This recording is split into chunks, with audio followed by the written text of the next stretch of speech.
Welcome to Cookie with Gerald on today's episode. It's all about composting. I used to throw everything in the trash. Then my garden started thriving. Stick around. 3 simple steps to compost like a pro. Seriously, anyone can do this. Step 1. Collect your scraps. Fruit and veggie peels, coffee grounds, eggshells. No meat or dairy. Toss them in a bin or a simple compost caddy. Step 2. Balance brown and green. Dry leaves, shredded paper, food scraps, fresh grass. Aim for roughly equal parts, so it stays aerated and odor-free.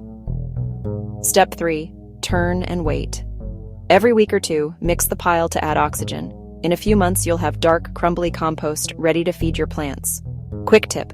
Chop scraps small and keep it slightly damp, like a wrung-out sponge. Start today and watch your garden glow. I hope you enjoyed this video.